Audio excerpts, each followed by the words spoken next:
Yo, what is going on, ladies and gentlemen? We're back again. We are back again. How you guys been? I know last time we talked was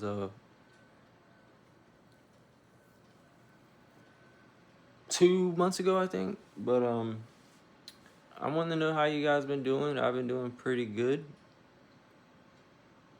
and been doing great. Blessings on blessings on blessings from God. Thank you, God. Um, not trying to be like Big Sean and his song Blessings, whatever it was. I was being honest, but I realized that's how it sounded, so I was like, dang. But I'm just coming at you guys. This might be a little bit of a vent slash rant, but essentially, I started talking to a girl again. Yeah, I tried it out again. I prayed for an intimate, caring connection, and I got exactly what I prayed for. In a way, not you know didn't work out, but it was something I prayed for. You know, Potentially I ruined it, but is it me? Is it really me? I think it's me. No, but yeah. So apparently, I had trauma that I hadn't moved on from. So I guess this is just a message for people if they have trauma that they haven't moved on from. My advice is move on, or not necessarily move on, but like heal from it, because I had stuff popping up that was like part of my past that I had no idea was still in me. Jealousy and insecurity and like abandonment issues and just like crazy things that I thought I was done with. So, yeah, it all ended up coming back and, reared its ugly head again. And it was happening and I knew it was happening, but I couldn't stop it from happening. Like I couldn't just shut up and put my phone down and go to bed or something. Like I had to. Well, I did. I tried. I tried to just get off of my phone because I was like, all right, well, I'm not gonna want to drive her nuts and be a lunatic, so I'm gonna just go to bed. And I tried. I tried, put my phone down, and then I grabbed it and started talking and saying stuff again. I'm just like, I don't know. And then I got to a point where I was like looking for problems and stuff. Like, I don't know what's going on. I just know that like apparently I'm sabotaging my own relationships for some reason. Either me or the enemy or both. And I used to do that a lot. And I don't know, like I know what's happening, but like I literally told her, I was like, look, I told her the day that it started going down, well later that day, I told her the same day. I was like, I'm just let you know so we can work through it. I said I'm not a perfect person. I was like, I had stuff that I gotta heal from and past traumas and I was like, I'm just letting you know now so like ahead of time so we can work on it, come up with a solution, go through it together. And literally later that day is when everything started kind of just going off the rails. And I was under heavy spiritual warfare. I take accountability, but bro, I was getting railed. Like, this was crazy. Like, it was unlike anything I've experienced since I had it last time I was talking to a girl. But it was like, it was just crushing, bro. It was just crushing. And it like, I barely slept and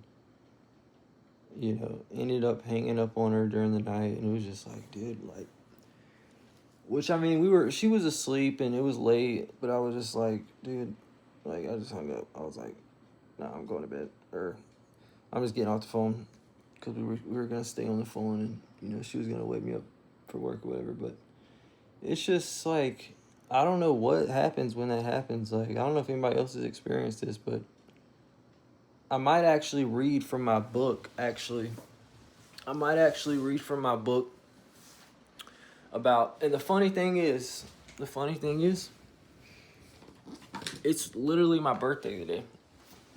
And on my birthday, I get a book handed to me by my stepdad. I don't know what the heck was in my mouth. But I get a book handed to me by my stepdad that says, we'll try to show it, Emotions, Confront the Lies, Conquer with Truth. This is a book I get about emotions. And I was like, by my favorite preacher too. I was like, dude, this is crazy. Like, literally, God just used my stepdad in a perfect way. But basically, I did some reading and I'm trying to overcome this. Like, just bad emotions, and I heavily related to this testimony in here, this person's story. So this dude had a wife, and so basically, let's see if we can get to it.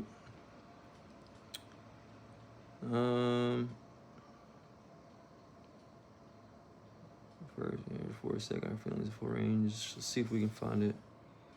So this guy says, I recall a lady at one of the churches I pastored who struggled with uncontrolled emotions. She invariably wore her feelings on her sleeve. That's me. She was easily offended, often consumed with anger, and frequently grieved over the ways she had been mistreated.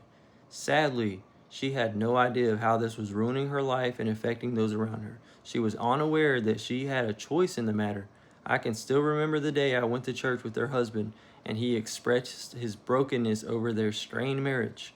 It's exhausting, he confided wearily. What happened? I asked.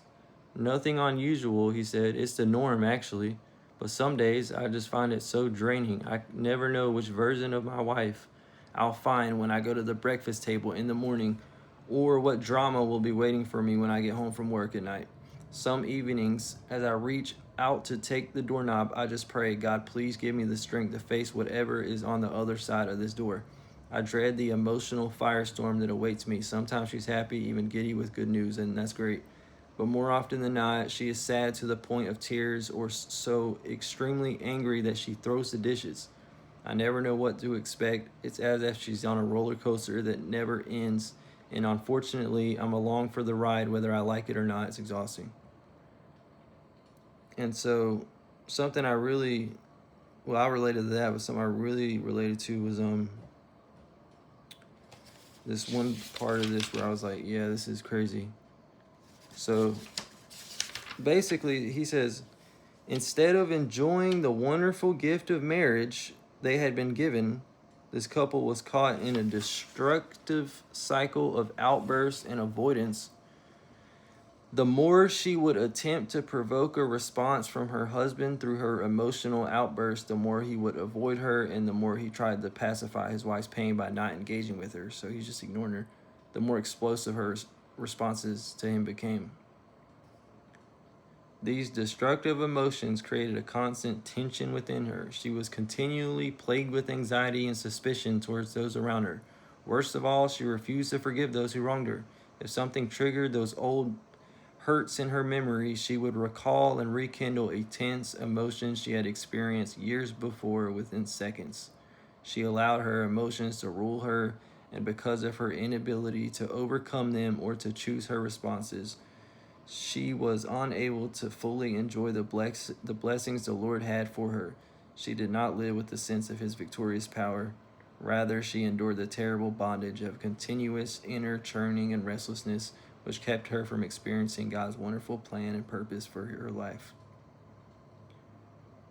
So yeah, that's pretty much what I was going through. But it's crazy how, like, I get this book about emotions and people in a marriage, and the person doing this exact same things I'm doing, basically. And so,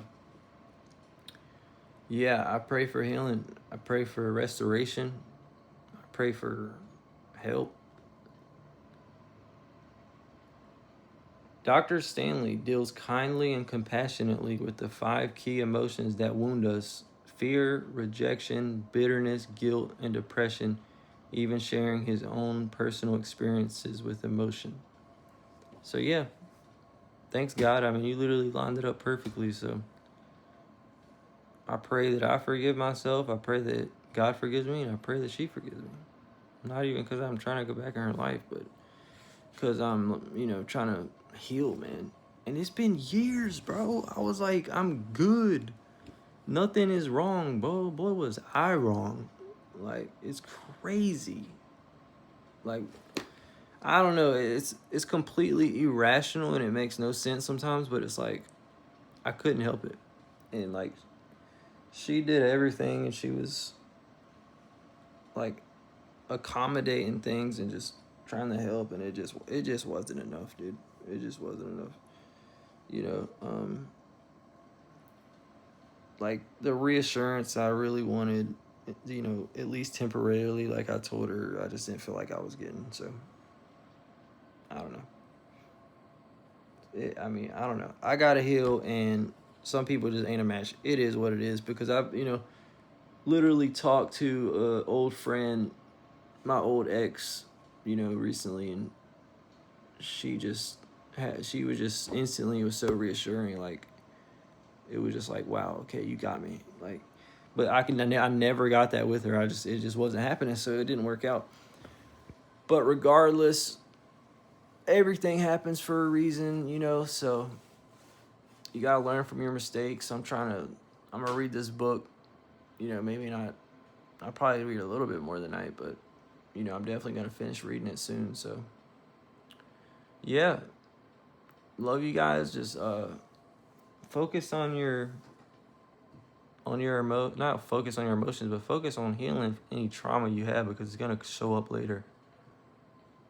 At some point, I don't know when this took place in my heart, but it took place.